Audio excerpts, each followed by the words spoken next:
Greg Dorst, it's good to see you. It's real good to see you too. It's been a while, man. I haven't seen you in quite a while.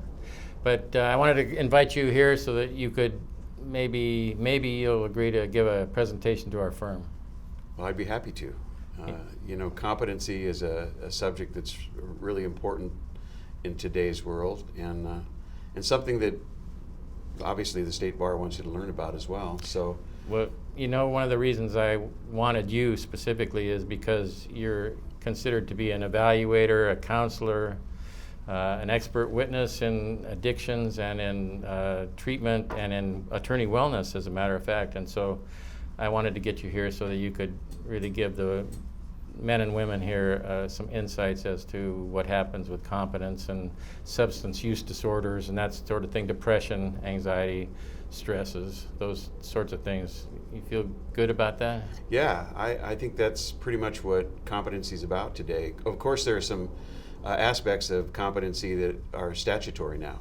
Have you seen any of the new statutes? I used to be the State Bar president, as you know, and so as a result of that, of course, I've kept up with the history of the State Bar over the years, and it's very interesting, the evolution of the State Bar, because when I was in there in 2005-06, they were still had the idea of helping lawyers, and the State Bar was still pretty solid about the idea of making lawyers more competent and increasing their skills, and by increasing their skills and their ability to communicate, they would increase their ability to protect the clients. And so it was all about protecting the clients, but the way to do that was making the lawyers better. And so I really appreciated that, but times have changed. In the evolution of the State Bar over the years, because of some difficulties that the State Bar had with the legislators and credibility and that sort of thing, the State Bar had to refashion itself in order to maintain its existence. And so they worked closely with the legislators and with the Supreme Court, and they started to refashion into a public protection agency, which is what they are now. They're actually a public protection agency. And in 2017, there was a bill called SB 36 that passed, and it split the bar in half. So the State Bar, as you're aware, the State Bar itself is now involved with attorney admissions and discipline. Mm-hmm. And there's another organization that you're very familiar with because I know you've been very active in it, called the California Lawyers Association. And they're the voluntary arm of the State Bar. It evolved from the sections, so all the sections were swept into the California Lawyers Association. And so they are doing what the State Bar, what I wanted the State Bar to do, which was make lawyers more competent, better lawyers, give them the skills, the help that they need to move forward, and through that, protect the clients. So that's being done, and I appreciate that very much. And so the State Bar itself is involved with the discipline and the admissions, and the California Lawyers Association is involved with making lawyers better. But as part of that, in 2018, we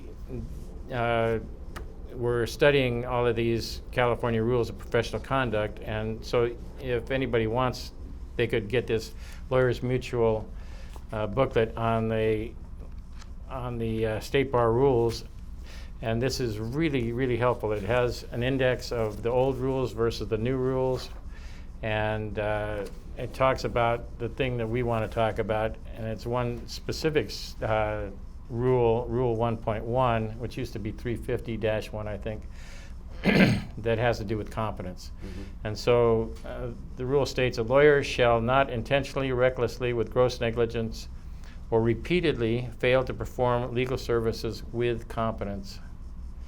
And competence is defined as having learning and skill necessary to handle the matter. But it can also involve mental and emotional and physical ability. And it involves providing competent representation by one thing or another. Usually it would be by you being competent in your education and your skills. Mm-hmm. But it can also involve being competent by associating in the right person, by referring to the right person, or by developing your skills in order to handle that particular matter. In an emergency, you can actually handle the matter as long as it's reasonably necessary that somebody attend to that and there isn't anybody else around that you could call on, and you can handle that yourself. So that's one of the rules of the professional conduct. As a part of this evolution, though, I got involved with this thing called the Commission on Lawyer Assistance Programs, and you're very familiar with that. That's an American Bar Association group.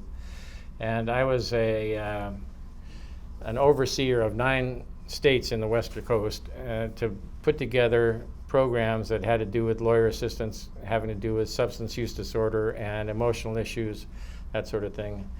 And so we put that thing called a COLAP together, and thankfully that has evolved over the years. In around 2014, I was involved with COLAP and suggested that the Betty Ford Center, which I was very familiar with, and I've been on a board there for many years, Betty Ford Center in Hazelden, which is another great treatment center. Those are the 2 premier treatment centers in the United States, I think. Get together with the American Bar Association and do a study on alcoholism and drug addiction and emotional issues with lawyers. And they agreed to do that, and the American Bar Association, through the Commission on Lawyer Assistance Programs, got together with the Hazelden Betty Ford organization and put together this study. Now, I think you are extremely familiar with that study. It's, I think I have something here. It's a National Task Force on Lawyer Well-Being that was brought about, and then later the Path to Lawyer Well-Being was something that evolved out of that. So tell me a little bit about that. Yeah, well, you know, you brought up a lot of issues that I think are extremely important.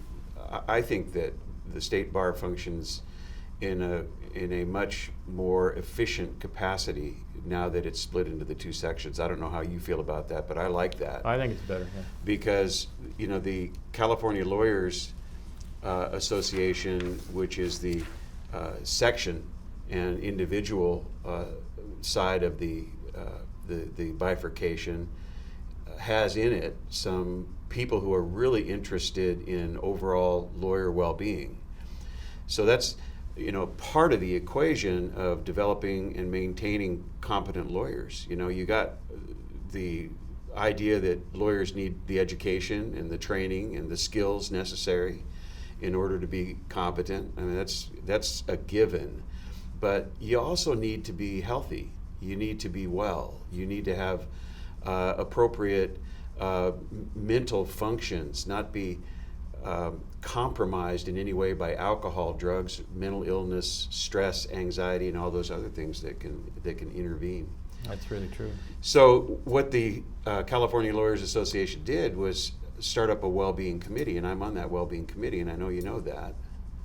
But they've also asked us to do certain things as members of the well-being committee, and I was tapped to do a monthly column, and it's called The Healthy Lawyer, and it talks about not only addictive disorders and mental health issues, but stress, anxiety, how to manage in difficult situations where, you have new stressors and you have a lack of certainty. And certainly today, we have a lot of that going on. We're in a society where we're dealing with change today. COVID-19 made a big difference in the way people practice law, in the way people live their lives. I'm sure that's true. I'm sure that people isolate more.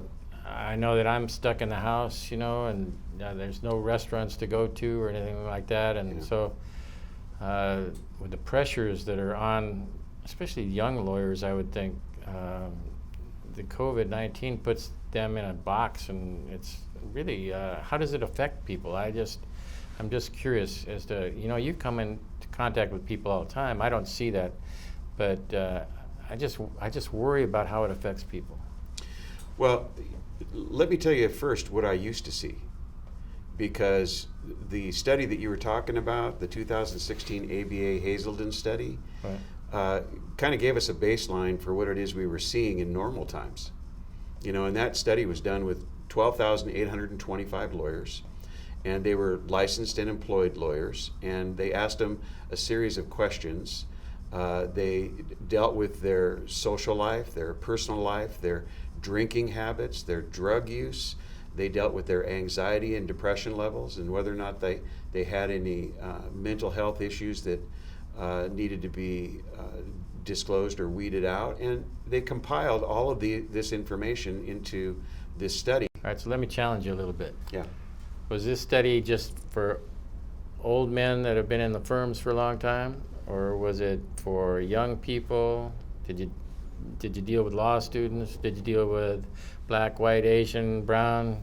Did you deal with, who did you deal with? I mean, it couldn't be spread out very much, I wouldn't think. I think that you would target kind of the old guy that has been drinking with the firm, on happy hour days or something. Well, it turns out that the numbers that were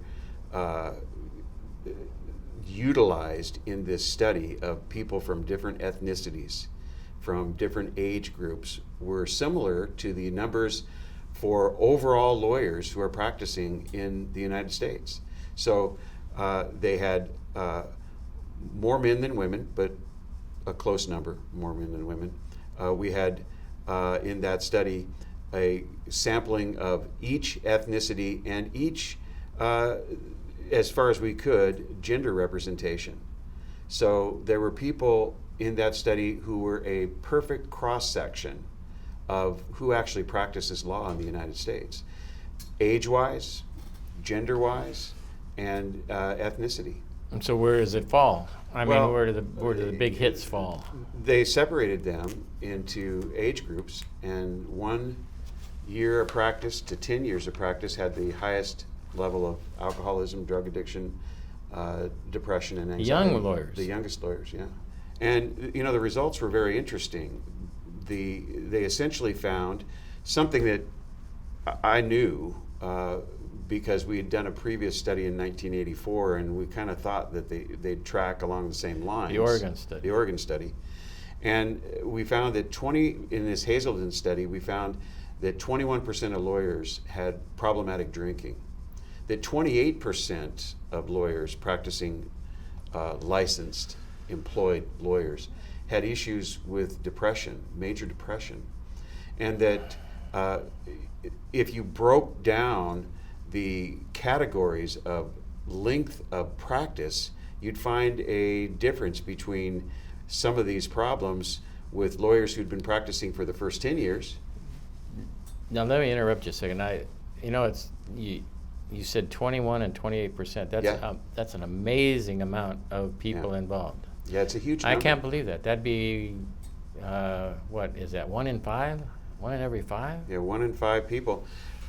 Actually double what you would expect to find in a general population study, where Really? you just pulled people off the street or out of other professions to engage in a study. So Greg, the COVID involvement, how does that affect people, young people, women, men, all the ethnicities? What have you studied those things? Do you know what's going on? Yeah, there has been a change. There have been greater incidents of alcoholism, drug addiction, anxiety-related disorders, depression, even suicides. I mean, it's been exacerbated during this time of isolation and work from home. So it's been different. Well, one of the things that you mentioned that is of great concern to me is suicide and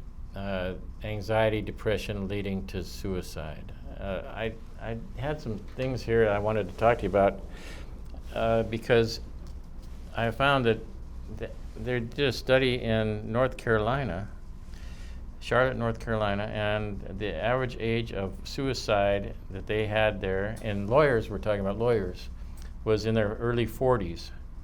And they said that depression and alcohol and drug abuse were identified as some, but not all, of the contributing and underlying causes. And then they went to Kentucky, and they found that they had a suicide every 8 weeks and a bar of 18,000. And in other states, they had 12% that had contemplated suicide in just the last month. 12% of the entire bar. Yeah. And you go on and on and on, and you see that this is a big risk that I wouldn't have even thought of, you know? Yeah. And so how do you deal with that? What do you do? Is this real? Well, yeah, it is real. Those statistics are real statistics. The stress and anxiety producing ability of the law is well known. I mean, this is a high stress profession. Yeah, it is. The people that practice law need outlets, the ability to pull themselves away from some of the stress and anxiety, and sometimes unhealthy methods are utilized. You know, so you can, as we saw in that Hazelden study and in the 1984 Oregon study, you can see that lawyers turn to alcohol, and they turn to drugs, and they sometimes find themselves in deep depression as a result of some of these hard facts about the law. I mean, this is a very, very high stress profession, and people who enter the law sometimes aren't prepared for that. Yeah. Well, I know that in substance abuse, substance use disorder now it's called, and in alcoholism, in my own particular evolution, I got to the point where at first it was an adventure. It was fun. It was a lot of fun to go to the parties. You know, you get loose and dance better and do all things like that. You know, but eventually it became a prison, and then it became a dark room that I couldn't get out of. And so I can understand that when people are in that position, when they're that unable to control their own existence, that there's shame, there's guilt, there's a feeling of lack of willpower, of immorality. You know, what's wrong with me? Am I insane? I mean, I can't control a drink. I can't control a glass. I can't put it down. I can't say no to it. How is that true? I mean, what happens to somebody that I got to that point? Yeah. So, you know, often we refer to the place where a person cannot live with the booze and cannot live without the booze as a jumping off point, which is really indicative of how difficult it is to be in that cycle where you don't want to drink anymore, but you can't not drink. And so, you know, a lot of those feelings that you had that were shame and guilt oriented, and that you felt that you were unable to escape what had actually come about, are feelings that happen while people are going through these the alcoholic disease, the addictive disease. Now, is that the same as the trap? You know, when I read that stuff about the suicide, I felt like those people probably felt the same way I felt, that they were trapped and they couldn't find a way out, and this was the only door. This was the only opportunity to get out. So what do we do for people like that? I just feel so terrible about that. Yeah, so let me give you an example of what I have dealt with and how we dealt with this situation. Because sometimes you can't tell whether or not a person is suffering to the degree that they might take their own life. I was called to discuss with a group of lawyers who were in a prominent firm about a suicide of an associate in that firm. And they were all pretty much looking for a way to not only deal with the issue that one of their lawyers had committed suicide, but also hopefully develop methods of being watchful or inviting them to seek help within the firm so that it didn't happen again. Because the culture of that firm, and they all agreed, the culture was to not tell anybody that something's wrong with you. Sure. I mean, you're in a medium-sized firm, big firm, even a small firm. You better toe the line and do your work. You Right. know? I mean, and each of the associates agreed that, you know, if you talk about something that's mental health oriented or substance use disorder or alcoholism oriented, it's going to be a problem when it comes time for that partnership discussion. And so you don't let that information out. And so the methodology for allowing people to receive help had to change.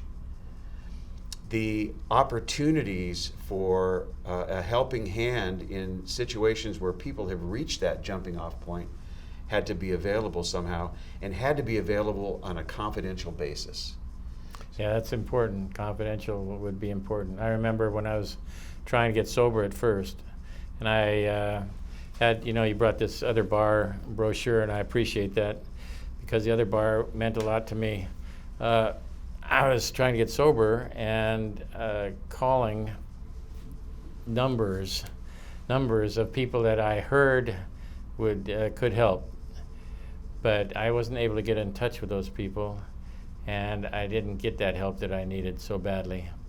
And things evolved, and things got worse, and eventually I got the help. But I was kind of, at that point in time, I was pretty well forced into that position. Yeah. You know, the interesting thing about the other bar, and I love it, and I consult for the other bar, and I'm a member of the other bar. I mean, I have 23 years of sobriety, and I'm happily in the field now, working specifically with lawyers and judges and law students. But I am aware of the need for confidentiality when people try and connect with us. I'm aware of the need for confidentiality in the meetings, and we offer that.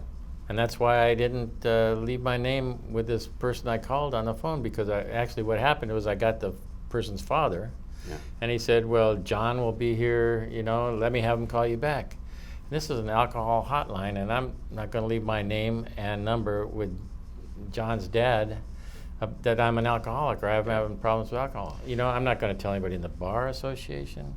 I'm not going to tell anybody in the firm. I'm not going to even tell my wife that I think I have a problem with alcohol. I'm going to just deal with it. Me. I got to deal with this. Excuse me. I got to deal with this, and that's it. So. Well, the nice thing about a confidential resource that's not connected with the state bar is that people can trust that this information that we receive at the other bar is not going to go any further. And referrals can be made to people who can help, professionals who can help. Referrals can be made for treatment. We can invite people into our peer group meetings. We have the ability to do a lot of things today that we didn't used to have the ability to do 20 years ago with the other bar. Yeah, but one thing I'm sure is true that hasn't changed is denial. Now, I know that when I go to confront someone or something, if you can get past the confusion of how do I approach this, what do I do? In fact, let's talk about that. How do you approach this? And so you see somebody that is consistently absent on Monday, or late to work, or their work product has fallen off, or they're embarrassing themselves at parties now. When they do drink, they drink too much. They get loud, they get obnoxious. Maybe you smell it on their breath at 2 o'clock in the afternoon or at 10 o'clock in the morning, and you want to talk to them. I know the blowback that I'm going to get from this guy. The blowback I'm going to get is, why don't you mind your own fill-in-the-blank business? It's none of your business what's happening with me. If I have a problem, I'll deal with the problem, okay? Thanks a lot for your concern. Now go away. So what do you do? Well, it's a tough situation. It is a tough situation. Especially with lawyers, because lawyers really have this feeling of agency that they can handle their own lives and nobody needs to intervene. The lawyers that I meet typically believe that their own lives, their own personal lives, are none of the business of the firms or the people that they work with or the friends that they have. Right. And that they're quite able to handle their own situation because they're adults and they're smart and they've always done it before. Think of their history, man. Yeah, so they take Successful. offense. Well, if you're a friend and you mention these things, you might not be a friend any longer. Exactly. And that's what keeps That's people right. from mentioning these things to others. But it's never the wrong time, I think, to invite somebody who's a third party and doesn't have that relationship into the mix. It's never the wrong time to, say, for instance, give a call to me or anybody else associated with the other bar so that we can have coffee with your friend, so that we can sit down and talk about things without, the threat of losing that friendship, so that we can discuss what's going on with this person's life and how changes might be made. So sometimes you're not the right person to do it, but somebody else like myself is. So give me a picture of how that works. All right, so I'm concerned about Erin, and I'm going to talk to Erin about her drinking, and I can't talk to Erin about her drinking because I know that it's going to cause such a rift here that I just can't do it. I don't feel comfortable in doing it. So what happens then? Yeah. What do I do? Well, I'll tell you what happens a lot of the time. I'll get a call from someone like you, and you'll want to know what to do with Erin. And Right. I let you know, as I would, that I'd be happy to call Erin and invite Erin to a meeting of the other bar. And this is the way I do it. I do it completely confidentially, protecting your identity. I'd say, a couple of people have called who really care about you, Erin, and they let me know that it might be a good time for you to come to a meeting of the other bar with me. And, here's what happens. I got to tell you, half the time, the phone is hung up. I would At think that they would say, stage. Half the what time, are the you phone's talking hung up. about? Yeah. Or who said that to you or something like that. Exactly. There's usually something like, who's telling you these things? They're not true, and I don't need this. Thank you for the call. Click. And then I get a call back, usually within 24 hours or 48 hours. And it was always, kind of a strange thing for me to believe that somebody would call me back after having hung up on me. Yeah. But here's the simple fact. They do it because now they know that somebody's noticed their behavior. Secret's out. The secret's out, and it's time to do something about it. And so I'll get these calls, and I'll invite them to a meeting, and I'll even come pick them up. I let them know the confidential nature of the meetings. It must be tough. Well, you know what? It's something that has to be done. Must be tough for them, too. I mean, to change their lifestyle, to worry about all of the consequences of what this is going to mean, or they think it's going to mean. Will I lose my friends? Will I be able... I can't even imagine life without alcohol. Yeah. Or life without drugs. Yeah. I get up in the morning and smoke a joint, to get started. How can I deal with life without doing that? So here's the operative feature. The person, Erin, now knows that somebody is recognizing these things in his life. Her life. Or her life. And starts to take action, maybe by going to a meeting with me. With this COVID-19, there isn't that contact any longer with people who might notice. There are so many people that are at home working. There are so many people that are isolated from the firm, isolated from other people, and they find themselves in a position where they can do these things without being seen, without being discovered. And they are doing it. And so you asked, what does COVID, how does that fit into this equation? Right. And I'm going to tell you that it's the busiest I've ever been. So does that could... you could take split ways on that. That means that people are recognizing their issues and calling you, or people are getting worse because of COVID to the extent that they need to call you. So which one is that? Or is it both? It's both. Ah. Yeah, it's both. You were talking about friends, and we were talking about the reaction of friends that your friend won't be a friend anymore, possibly, Well, this is how I feel about that. I feel that if I'm a good enough friend to this person, if I really care about that person, I'm going to risk that friendship to help that person. So that's important to me, and I think that for me, as a personal choice, that's what I would do. Yeah. The thing is, I wouldn't want to turn them off and turn them around and have them walk out the door and not only not be my friend, but not get help. So I fully understand your feelings about that, and I'm on board with that. And I notice how emotional that made you. I did. Talking about that made you emotional. Here's a suggestion too. If you'd like to do that and you want somebody in the room when that conversation occurs, I'm available for that too.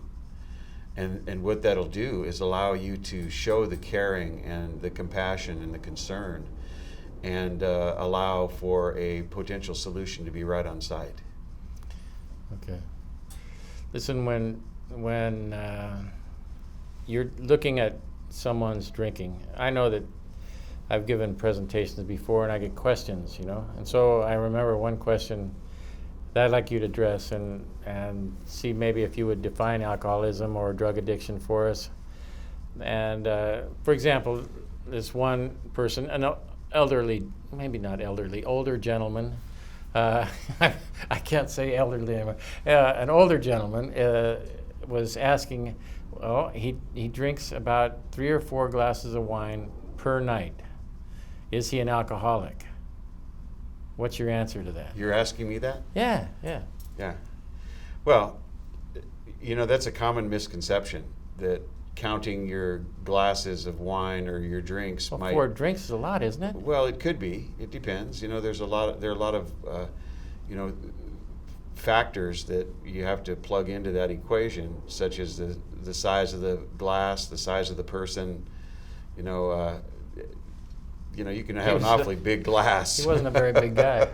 But or you can have an awfully small person, and you get the feeling of the inebriation faster. But here's the thing: counting the number of drinks often doesn't give us the answer that we need. And it's funny, the DSM-4, which is the Diagnostic and Statistical Manual, Volume 4, and there's since been a Volume 5, contains a definition of what alcoholism is. that's what all the psychologists and psychiatrists use? Yes, DSM-5 or 4? Clinicians use that Diagnostic and Statistical Manual to determine whether or not an issue exists with a person's behavioral health. Okay, so how do they define alcoholism? Well, it's essentially defined, and I could go through the long version of it, which is very difficult to understand, or the very short version, which I boiled it down to. Give me the short version. If a person continues to drink alcohol despite adverse consequences around the consumption of alcohol, then they may have a problem with alcohol. That's So it? let me say that again. Just that short thing? It's that short, it's that sweet. If a person continues to drink alcohol despite adverse consequences around the consumption of alcohol, then they might have a problem with it. So here's the interesting part, and lawyers are very good at this, parsing this definition. I was going to. Yeah. So adverse consequences is that area where a good lawyer could really set up an argument, right? Right.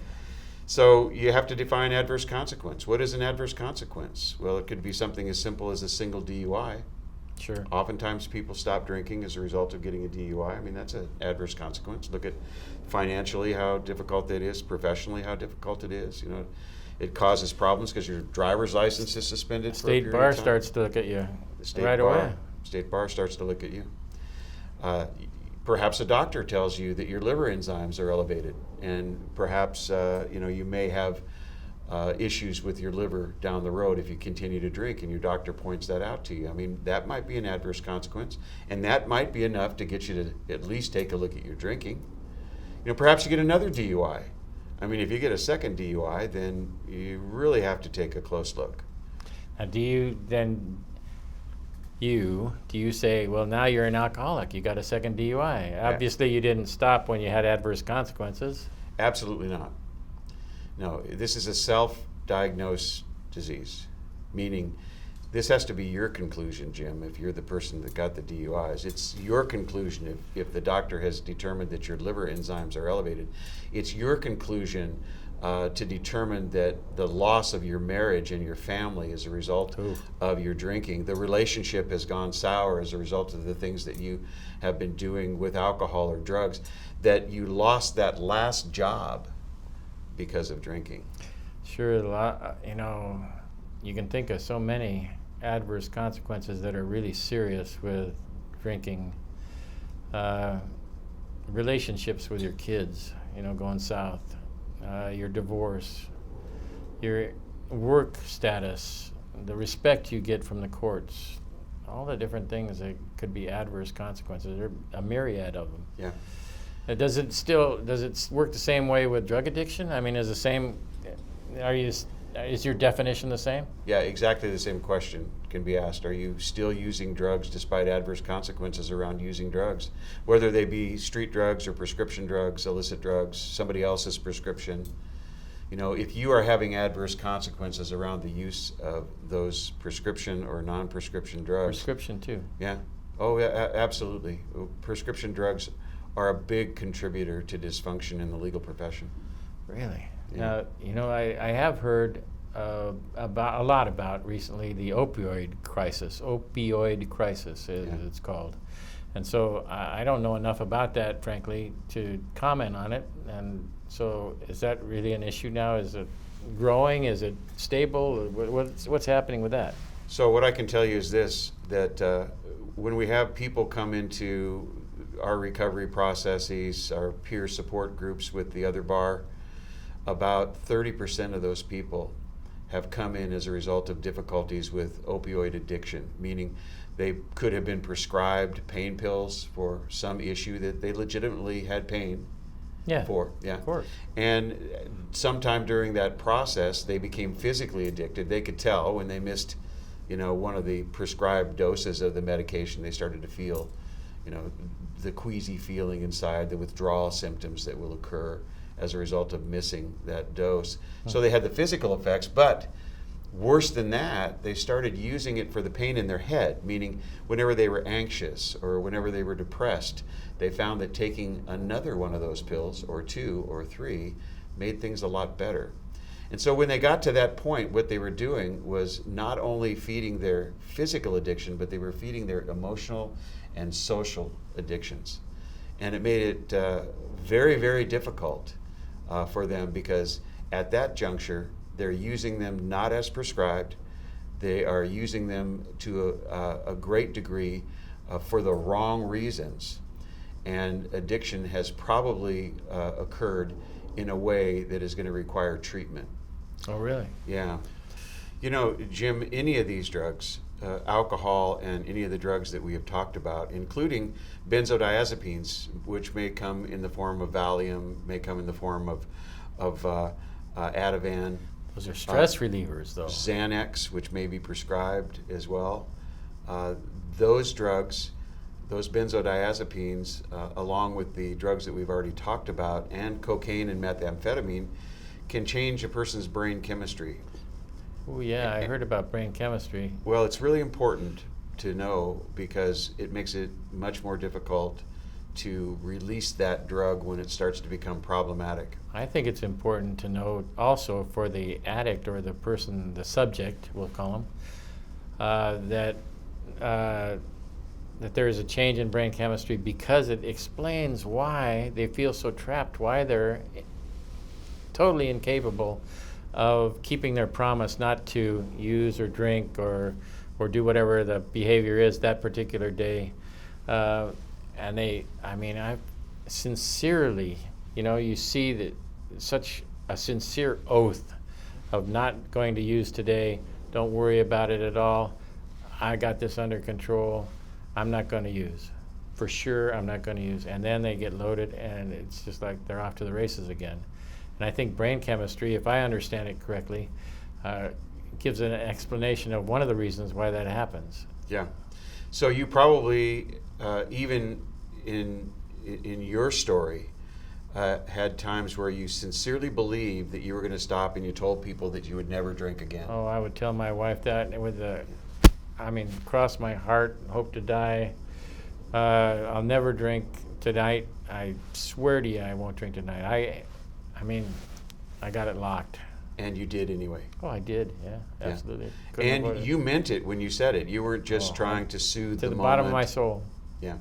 So that happens to a lot of people. That really tells the story of the brain chemistry change. You know, every human being has the ability to feel good naturally. You know, the endorphins, the serotonin, the dopamine, you know, the neurotransmitters that flow up the pleasure pathway can change the way you feel naturally. And so when you win a case or you win a motion or something really good happens in your life, you feel like you're 10 feet tall. Have you ever had that feeling before? Sure. Yeah. Sure. Yeah, and there's a lot of that going on in the legal profession because there's going to be a winner and there's going to be a loser. And so, you know, you're going to have this dopamine rush. You're going to have this endorphin rush. You're going to feel good naturally because your body produces these chemicals so that can happen, so that we're not just in a depressed mood the entire time. So it's a wonderful thing. But that whole system of the body producing these chemicals naturally can be compromised by the introduction of certain chemicals like alcohol or other drugs on a regular basis over time. And the way that happens is that you have these receptors that receive these chemicals that allow you to feel good naturally. Well, the alcohol and the drugs mimic those. And so when you put these chemicals into your body, these receptors are tied up artificially, and they start to produce those good feelings as a result of the artificial introduction of these chemicals, the alcohol and the drugs. So the brain starts to produce less in the way of chemicals because you're bringing them in artificially. That's called down regulation, when your body starts producing less of those chemicals because they're being introduced artificially. Oh, okay. So you're saying that the brain substitutes the chemical substitutes the drug or chemical for the actual chemistry in the brain that shoots off these pleasure centers, right? That's right. And so the happiness that we get is now due to the drug rather than the normal happiness and Exactly. joy. So the brain says, Wow. well, I'm not going to produce these chemicals any longer because they're being introduced artificially. That's down regulation. Now here's what happens. At some point in time, when the person actually wants to quit like you wanted to, when you said, I promise I'll never drink again, and you actually try to stop, your body screams for these chemicals that make you feel good naturally. But because the brain has down-regulated the production of those chemicals, they're not there for you. Yeah, they wouldn't. Yeah. So you feel depressed. You feel, because the amygdala jumps in and says, you know, this is just like, food and shelter and sex and the things that are we demand to stay alive. And if you don't get it, you feel like you're going to die. And I'll tell you how I felt. I would go along, and at some point in time, I would start to get anxious. I would start to feel anxious and more anxious and more anxious and ill at ease. And I knew that it would get worse, but I also knew that if I took a drink, it would get better. And so I can understand exactly what you're saying. Yeah. So when you feel like you're just not going to make it, when, as I said before, you feel like you're going to die, you have to have it or else, you know where to get the relief. Yeah. You know to go to the liquor store, to go to the bar. Exactly. If you're addicted to prescription drugs, to go to the doctor, for a diagnosis of pain, to go to the connection to pick up those illicit drugs. That's going to make you feel better. And that's an unfortunate position to be in because that's the jumping off point. See? That's real bad. Where you can't live with it, but you can't live without it. And so we found, because we know about this brain chemistry nowadays, this is pretty new stuff. We know that typically you're going to need some sort of medically assisted treatment in order to get through this. Because if you don't have that, you're not going to stay in treatment. let's say, for instance, you decide that you need treatment, Jim. And so you go off to a treatment center and they don't have anything to help you get through this time where you just feel like you're going to die. You're going to go. You're not going to stay. You're going to get your clothes, you're going to get in your car, and you're going to go. Maybe. Now, when I got sober, it was a long time ago, so all of these drugs that are now being used, these medications, I would say, that are assisting people to get and stay sober, and whether it's temporary or long-term, depending on the drug, but I think it's more temporary, is it not? It's temporary. Yeah. Okay. So those things that temporarily assist until sobriety catches on, and you overcome the brain chemistry, your brain starts to rehash, the pleasure centers start to regenerate, all that stuff occurs. That wasn't available, but we got sober. I mean, so it's okay to do it without it, right? I mean, you can do it without these things. Well, the point of the treatment episode is to try and make sure that there's a positive change. And if we lose people in that process that we didn't have to lose, then we lose the opportunity in order to make that positive change. So it's easier to get sober and stay sober than it was before these things were available. This is one of the reasons why treatment has become so important today, because we can actually keep people in a situation where we're able to provide, medically assisted withdrawal services. We're able to provide medically assisted treatment so that people will stay until changes are made in the way that they think, in the way that they act and react. And ultimately, that's exactly what needs to happen, Jim. The change has to come from within. The change is in the problematic thinking. The change is in the way you live life. The change is in your perception and interpretation. And once you see things differently, you start to do things differently. And so once you get past that physical addiction, then it's time to start working on the emotional and social and even spiritual issues. This is a multifaceted disease. And that's what makes it so hard to treat, because we're all in different places when it comes to our social, our emotional, and our psychological condition. And we're really all in different places when it comes to our spiritual condition. Yeah, well, it's all true.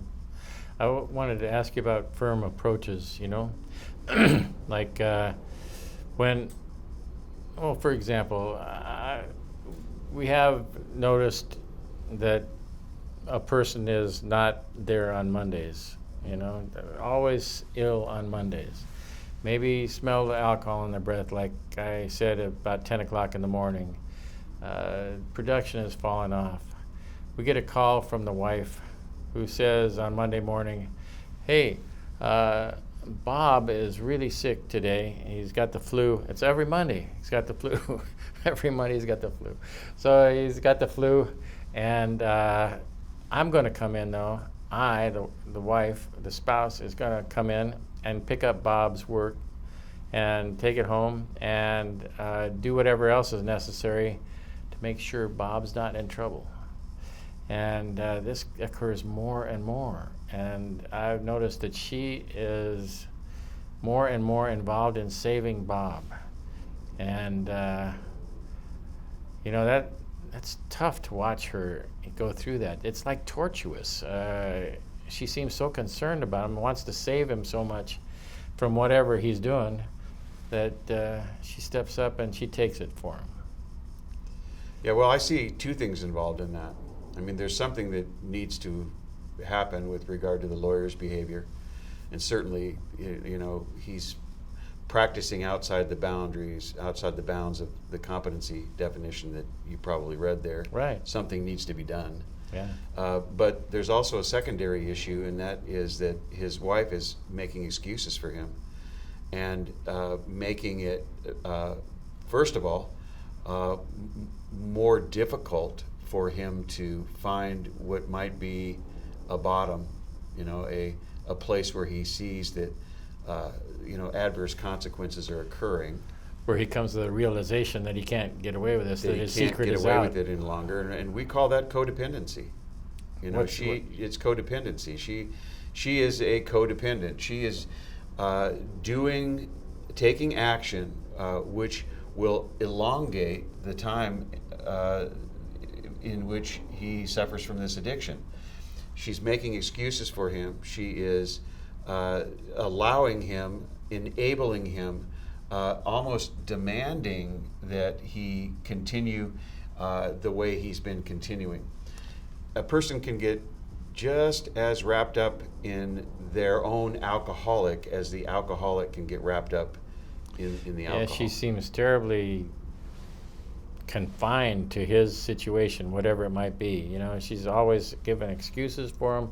She's always stepping up to the plate and trying to be there and kind of block for him, you know, running the block for him. And it's just like, and you can tell, you can actually see it, physically see it. You can almost taste it that she is so concerned about this guy, wants to help him so bad, but she won't ask for help. She doesn't ask us for help or anything like that. She just seems involved with him so much, so dedicated that it's sick. It's sick. Yeah, there's a sickness that has occurred, and it's recognized. I mean, there's a term for it, and it's codependency. And the way that you might look at taking, that piece off the table is a referral to Al-Anon. That's the way I would handle it. I would start it with a referral to an offshoot of the 12-step program of Alcoholics Anonymous, which is Al-Anon. And it is for it is to help people to deal with their alcoholic, to deal with it in a way which allows them to find peace and satisfaction and stop enabling the person so that they never get help and perhaps eventually die or lose their career. I mean, it's a possibility that she's as sick as the alcoholic. So if we extend that out, then what I can imagine is, in my own situation, I have 3 boys, right? Now, thankfully, they've all come through and they're adults now and they don't have these issues, but I can just imagine. I've had nephews, as a matter of fact, that have had this issue, and so nephews or parents or partners in the law firm or friends or brothers or sisters or wives or husbands or you name it, that I have this concern for. I just think about my kids, though. If they had this problem, I want the best for them always. And so I can imagine myself covering for them for school or for their work or for whatever might be happening and trying to save them from themselves. And I can imagine how painful it would be for me to go to one of them and say, hey, look, you got a problem with drug addiction, you got to knock it off. And they say, not only don't I have a problem with drug addiction, but I'm out of here and I'm never coming back. Wow, that would tear me up, And so how do people deal with that kind of thing? I'm sure it happens all the time. Well, people become entrenched in other people's lives to the degree that they enable. And that's really one of the definitions of codependency. So you're saying in that situation, I would be detrimentally acting toward him by letting him go on with this and trying to cover for him? It's quite possible that it has gotten to that, yes. Wow. And, instead of getting the help that they need or he needs, you're enabling him to do the things that are creating the problem. And so, that enabling can, some therapists even say, you're going to kill your son. Wow. By doing this. Wow. You really have to step up to the plate and take charge of this situation and stop enabling. That's a great segue into what I wanted to ask you next, and that was this thing about the lawyer well-being study and that sort of thing. Just tell me how that evolved and what it means to today, because I know it's very popular. I mean, I hear about it. I read quite a bit about this stuff because I'm interested. And so I read about the American Bar Association, and I have still some involvement in that, and they're really emphasizing lawyer well-being, and this new thing that came out just, I guess it was last year or thereabouts, about creating lawyer well-being. This one right here, that came out of the National Task Force, this Path to Lawyer Wellbeing. How does this work, and how does this play into what we've been talking about? Yeah. You know, a lot of experts got together and they developed some guidelines for change in areas that had been identified as problem areas. The culture in law is pretty well entrenched. The idea that alcohol has to be a part of every firm's social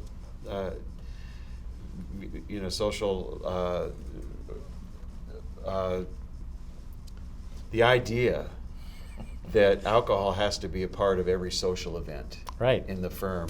We have happy hours, and Friday together with the firm, and we have the dinner parties, and we have the PR for the clients, and all of those things. Right. So, the idea behind this project was to identify certain areas that might change. You keep an eye on the culture of the firm and how it utilizes alcohol for all social events, and you substitute new social events without alcohol for those old social events that were always centered around alcohol. Some firms have an annual retreat, and it's just an annual drunk weekend.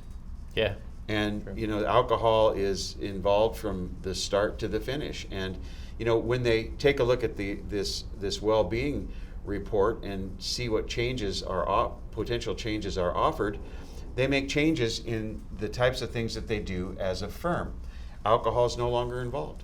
But I will say this, and listening to you, I want to make sure that there's no judgment involved, that a weekend of alcohol and firm get-together is not a bad thing necessarily. It's just a matter of their new approaches being taken to assure that the whole group of attorneys has a better chance of being happy and whole. Is that right?